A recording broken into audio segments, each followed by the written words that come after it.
Bonjour Mathieu, on te connaît sous le nom de Matadventure. Tu es avec nous aujourd'hui pour répondre à nos questions. On est partenaire de la Mutuelle des motards, tout comme toi. Et on voulait savoir comment t'es venue la passion pour la moto. Salut Geoffrey, écoute, la passion pour la moto à la base, elle était purement utilitaire au tout début chez moi, parce que quand j'étais étudiant, j'en avais assez de prendre les transports en commun et de jamais arriver à l'heure parce qu'il y avait des soucis avec le métro.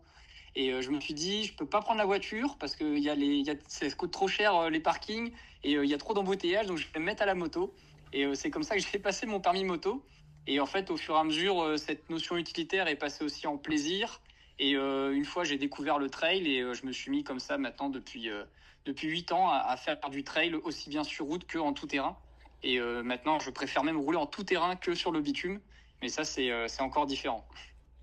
On te connaît, sait que tu es très associé avec ce monde du trail. Tu as pu participer à la VRS Classique à nos côtés avec l'équipe du Tenerife Speed Experience.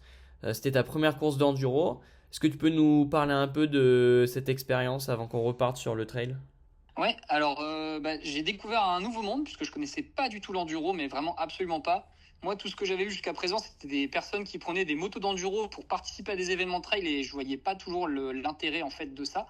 Et là, j'ai vu vraiment ce que c'était du vrai enduro et j'ai trouvé que c'était super intéressant.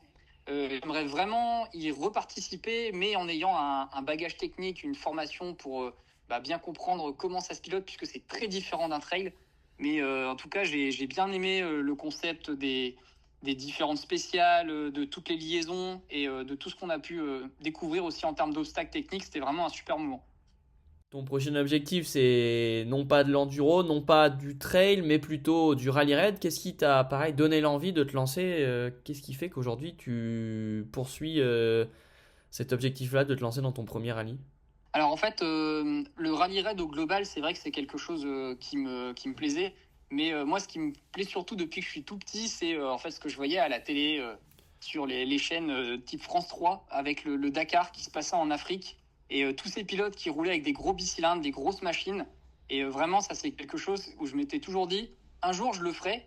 Puis après, le Dakar a décidé de partir de l'Afrique et petit à petit, dans les années 2000, est arrivé l'Africa Eco Race. Et c'est là que j'ai redécouvert une possibilité de me dire, tiens, un jour, je vais pouvoir vraiment vivre ce Dakar des années 90 avec des grosses machines.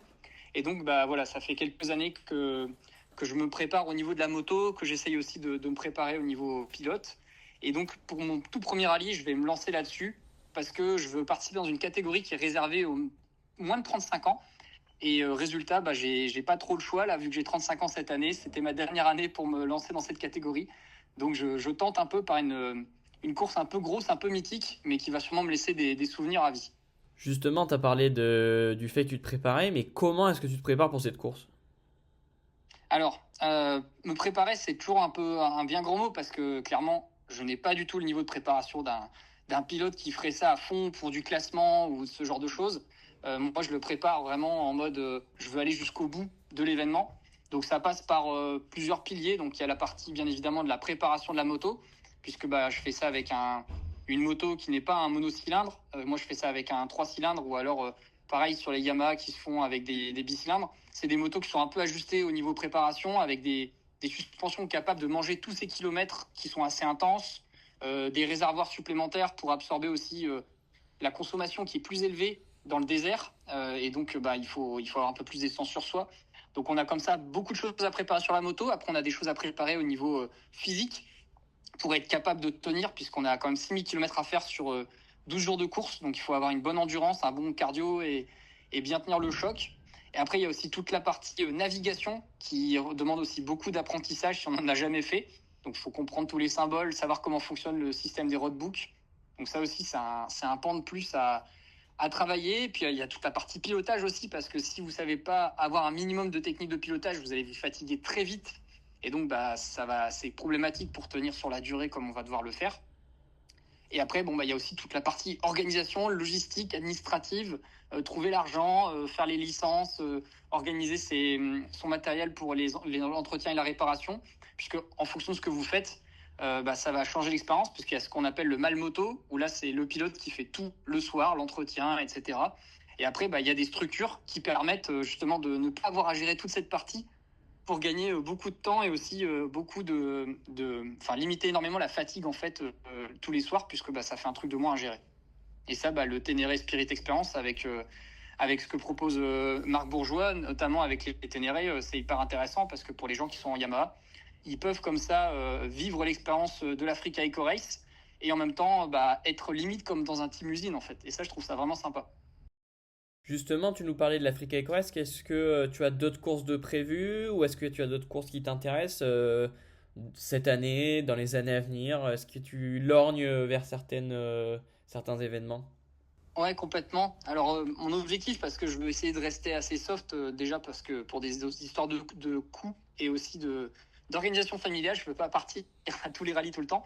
Mais j'aimerais bien faire un rallye chaque année après avec ma moto. Et donc, j'aimerais bien, pour 2026, puisque là, l'Africa Eco Race c'est en 2025, me lancer sur le Hellas Rally.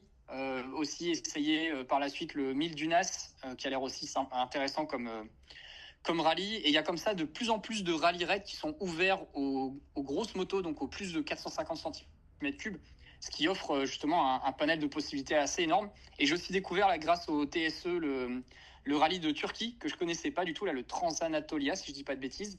Et celui-là aussi, de ce fait, ça me tenterait bien de l'essayer un jour.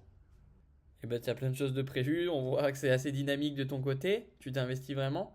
On sait aussi que tu es quand même assez sélectif sur tes partenaires. Tu travailles avec la Mutuelle des motards depuis quelques temps déjà. Pourquoi ce partenaire pour toi il est cher à tes yeux, on imagine, vu que ça fait déjà quelques temps que vous travaillez ensemble. Est-ce que tu peux m'expliquer un petit peu le pourquoi du comment?